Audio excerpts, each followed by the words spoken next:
ओम सजात्म स्वरूप परम गुरु शुद्ध चैतन्य स्वामी ने नमः। जे स्वरूप समझा विना पाम्यो दुख अनंत, समझायु ते पद नमो श्री सद्गुरु भगवंत। कल हमने आध्यात्मिक दीपावली के बारे में योगी राज श्री सजानंद घनजी हम्पी आश्रम का बहुत अच्छी सुंदर रचना सुनी। आज नूतन वर्षाभिनंदन के दिन किसे कहा नूतन वर्षाभिनंदन, उसको समझने का प्रयास करेंगे। चेतन तुम्हें सदा हो नूतन वर्षाभिनंदन, चेतन तुम्हें सदा हो नूतन वर्षाभिनंदन, जयकारा हो तुम्हारा स्वस्वागताभिवंदन, चेतन तुम्हें सदा हो। हे चेतन, तुम्हें सदा ही नूतन वर्षाभिनंदन हो, तुम्हारा ही निरंतर जयकारा हो और तुम्हारा स्व से स्वयं में स्वागत रूपी अभिवंदन हो। सदा ही नूतन वर्षाभिनंदन का मतलब गहराई से देखे तो हर साल नया दिन आता है, चला जाता है, पता ही नहीं चलता। ऐसे अनंत जन्मों में अनंत नूतन वर्ष आके गए चले गए, सुख आया चला गया, दुख आया चला गया, सारा परिणमन में पर्याय में परिणमन होता रहा। लेकिन यदि वास्तविक इस चेतन का यानी स्वयं का जयकारा करना हो, स्व का ही स्वागत और अभिवंदन करना हो, तो हे चेतन, तेरी ये जो पर्याय जो निरंतर पलट रही है, हर क्षण उत्पाद व्यय हो रही है, हर क्षण एक पर्याय जा रही है और नई पर्याय आ रही है, और तेरा वास्तविक नूतन वर्षाभिनंदन तब होगा जब ये तेरी बाहर जाती हुई पर्याय अपने स्व की ओर ढलेगी, अपने स्वरूप की ओर ढलेगी और कहेगी यही मैं हूं। सिर्फ कहेगी नहीं, वहां उसका वेदन करेगी, अनुभव करेगी, और ये पर्याय जब अपने द्रव्य में ढल जाएगी, वो क्षण वास्तविक तुम्हारे नूतन वर्ष का अभिनंदन होगा। तो कहते हैं मारा मारा फिरा तो बीता मिथ्यात्व जीवन, पर हाथ कुछ न आया, पाया न आत्मदर्शन, चेतन तुम्हें सदा हो नूतन वर्षाभिनंदन। हे जीव, हे चेतन,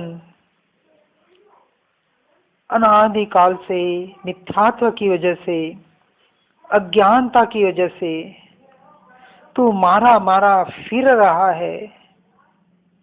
84 लाख योनियों में भटक भटक कर निरंतर दुख और दुख ही सह रहा है। और इसका मूल कारण ये तेरा मिथ्यात्व रूपी, अज्ञान रूपी जीवन, स्व को भुला हुआ और पर में एकत्व ममत्व किए बैठा है।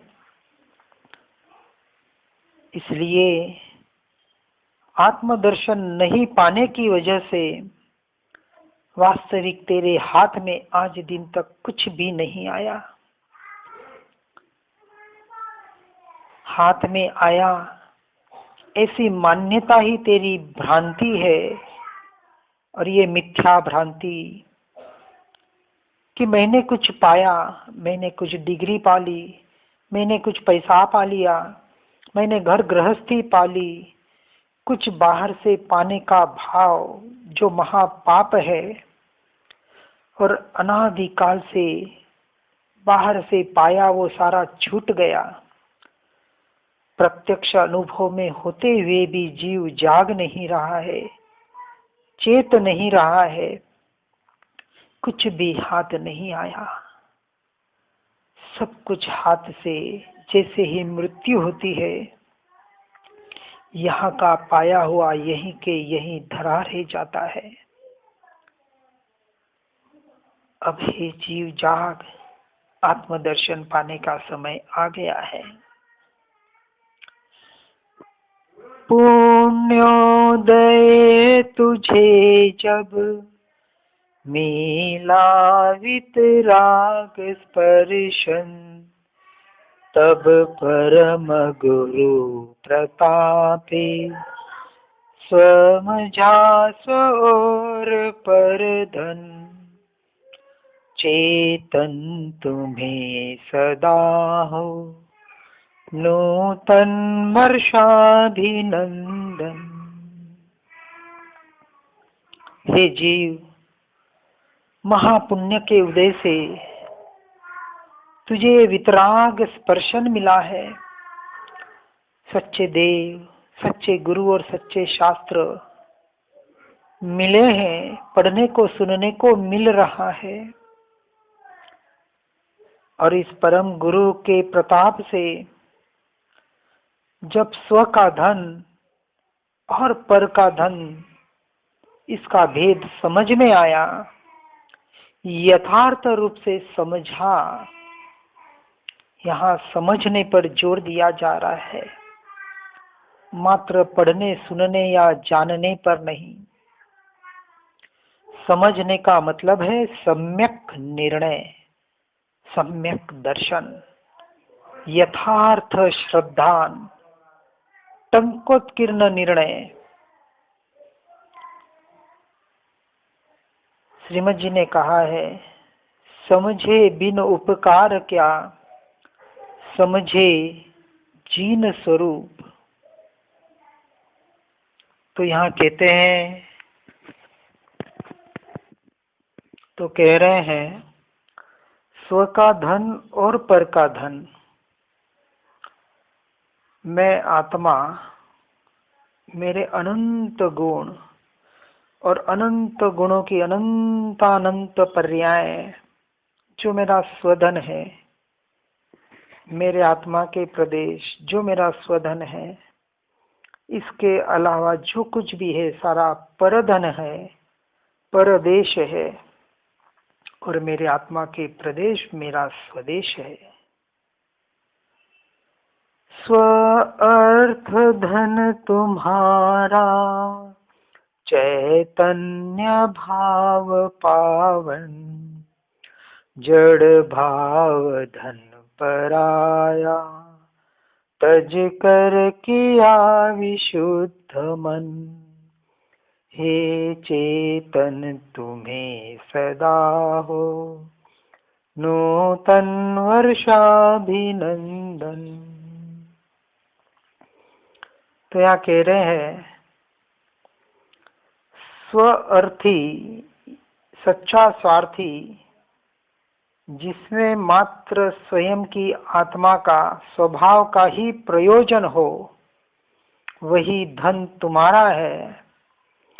ऐसा जो चैतन्य भाव है, ज्ञायक भाव है, परम पारिणामिक भाव है, यही हमारा सच्चा धन है।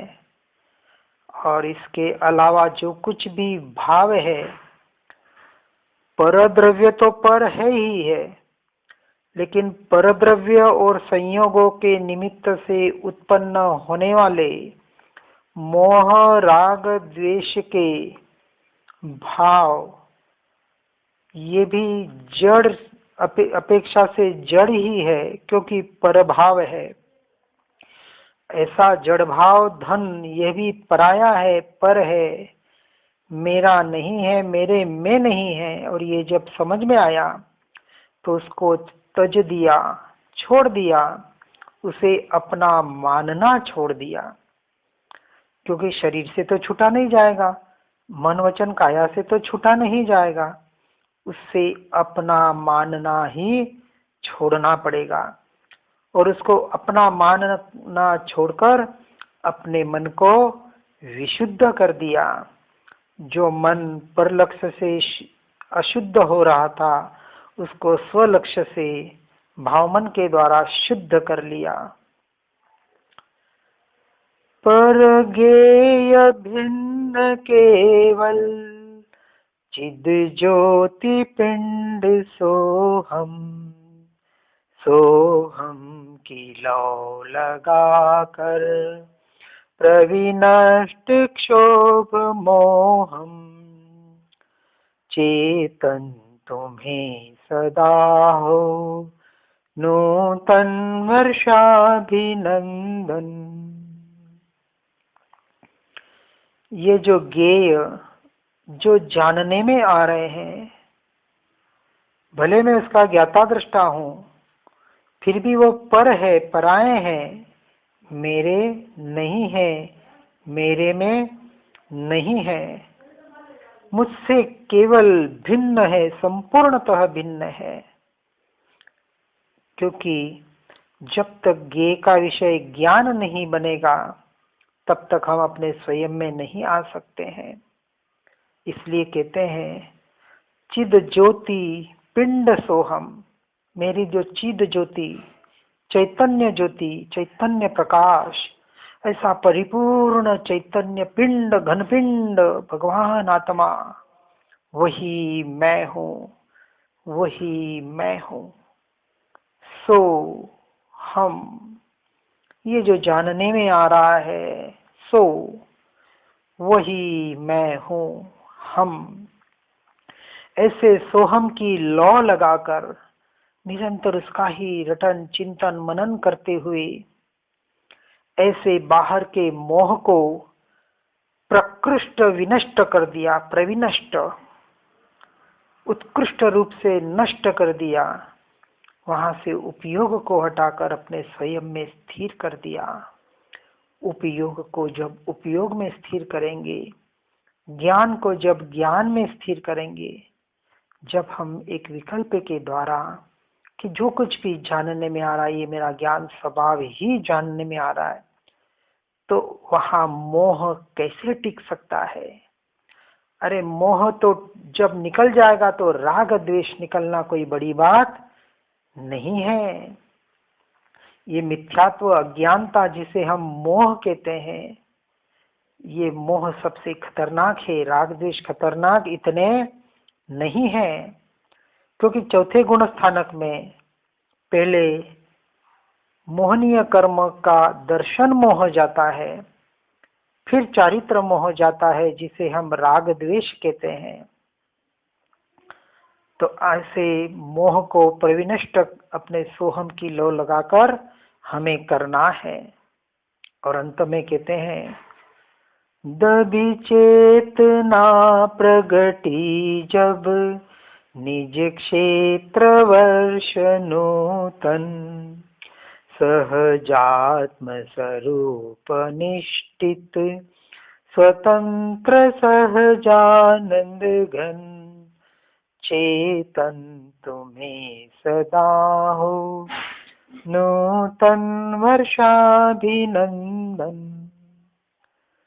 जब ये दबी हुई चेतना जिस क्षण जिस समय में प्रकट होगी, यानी अंतर्दृष्टि से, अंतर लक्ष्य से जब ये सम्यक दर्शन प्रकट होगा और निज क्षेत्र में, चैतन्य प्रदेशों में, भीतर में आनंद लहलहाएगा, ये ज्ञान चेतना प्रकृष्ट हो जाएगी और पूरे चैतन्य प्रदेशों के पूरे क्षेत्र में टंकोत्कीर्ण निर्णय हो जाएगा। वास्तविक वो क्षण हमारा नूतन वर्षाभिनंदन होगा, क्योंकि उसमें सहज आत्मा का जो मेरा स्वरूप है, उसमें ही निष्ठित होते हुए, एकत्व करते हुए, जो मेरा स्वतंत्र सहज आनंद घन जो मेरा स्वरूप है, जो मेरा स्वभाव है, उस स्वभाव में मैं आ जाऊंगा और अनंत काल के लिए उसी स्वभाव में लीन होने का पुरुषार्थ करूंगा, जिससे मैं सम्यक दर्शन के द्वारा केवल ज्ञान पाकर पर्याय में निर्वाण पद को प्राप्त करूंगा। जैसे कल महावीर स्वामी ने यानी अमावस के दिन मोक्ष को प्राप्त किया था, उस निर्वाण पद को प्राप्त किया था, और उसी दिन सवेरे गौतम स्वामी ने केवल ज्ञान को प्राप्त किया था, इसलिए उसे नूतन वर्ष कहा जाता है। जिस क्षण हम केवल ज्ञान को प्राप्त करेंगे वो हमारा सर्वोत्कृष्ट नूतन वर्ष होगा, और निर्वाण को प्राप्त करेंगे और अनंत काल के लिए अपने स्वरूप और स्वभाव में लीन हो जाएंगे। तब वास्तविक भीतर से पुकार आएगी, चेतन तुम्हें सदा हो, नूतन वर्षाभिनंदन, जयकारा हो तुम्हारा, स्वस्वागताभिवंदन।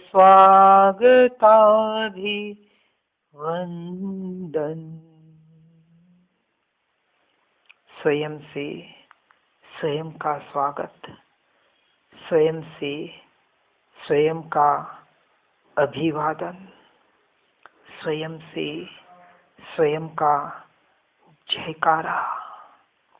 अनंत ज्ञान के लिए अपने स्वरूप में लीन होने का निरंतर पुरुषार्थ करें। इसी भावना के साथ सभी शुद्धात्माओं को नूतन वर्ष, ऐसा नूतन वर्ष जल्द से जल्द पाए, इसका अभिनंदन, अभिवंदन। सजात्म स्वरूप परम गुरु शुद्ध चैतन्य स्वामी ने नमः। ओम अरम नमः। ओम शांति शांति शांति। जय प्रभु भगवान आत्मा। सभी शुद्धात्माओं को सादर प्रणाम। जय जिनेन्द्र।